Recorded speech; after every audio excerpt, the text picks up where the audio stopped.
Fantastic. So I think we're all coming back to the main room, which is great. And I think in the time that we were in our groups, we were joined by a few new people. So I think we were joined by Bumi, who's the country leader in Niger, and also by Abigail Lawali, who is probably our newest staff member. She just joined last week, and she is going to be an office assistant in TLM Niger. So Bumi and Abigail are very, very welcome. Okay, so hopefully those conversations were helpful and interesting, and just a nice way to get to know each other a little bit more. What we're going to do now is move into talking about strategic HR. So as you can see on the screen, I'm going to ask a question. So there's the HR wheel on the screen, and the question is, who remembers this? So if you remember it, can you give me a wave or a thumbs up or a nod or show your hands? Okay, you've got one thumbs up, two thumbs up, a couple of nods, a few smiles, another nod. Fantastic. Okay, thank you. Great. So it looks like most people have some recollection of this HR wheel, which is something that we introduced earlier this year. Maybe if you go to the next slide. So the reason that we're just talking about the strategic HR framework today is that we really want everyone in the HR network in the leprosy mission to become really, really, really familiar with this framework and with this wheel. We really want to emphasize why this is so important to what we do in HR, and we really want to embed this kind of framework and this wheel into the practices that we do each day. And we really hope by doing that, that we'll be able to plan and prioritize our work better. So for those of you who are struggling to remember the framework, we thought we'd give a quick recap of what it is. So the framework is really designed to be the basis of HR within the leprosy mission. And one of its main purposes is to set minimum standards for our human resource practices. It was launched a couple of months ago, so it's kind of fresh off the press. It was launched earlier this year, and we've designed it to try and be applicable and useful to all members. So for implementing countries, for supporting countries, for affiliate offices, we really want this to be used by all members of the Global Fellowship. And as such, it was developed with input from members around the Global Fellowship. From quite a lot of you that are on this meeting, you were able to put your own input into the framework, and we also had some input from external professional resources. As I said, we really want this to be more than an HR document. We want it to be relevant to everyone who's in a leadership or management position in TLM. So if you haven't already had the opportunity to discuss it or to share it with your country leader or with some managers in your teams, please do take that opportunity soon, and maybe even print out a copy of the HR wheel, put it on your desk or put it on your wall, so that hopefully it can prompt conversations with others that are in your office or in your team.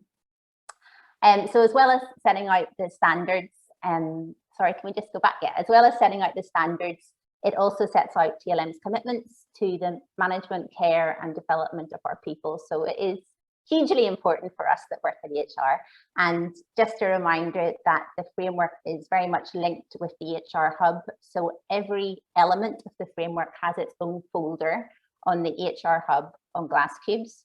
So whenever you're looking for more resources, please just go to the HR Hub. And if you find anything that you think is really relevant and useful for other members in any of those areas, please, please, please put it on the Hub, because we really want to share between each other. Okay. So what we're going to do now is just do a little quick poll. I'm just going to bring it up. So the poll is just going to ask, what 3 areas of the HR framework have you worked on most this year? It's multiple choice. So if you've worked on all 6, choose all 6. If you've only worked on 1, choose 1. So I'll give you a few moments to do that. For people who are new to TLM. I know there's a few of you who've only been around a few weeks. Yeah, feel free to answer if you can, and if not, don't worry.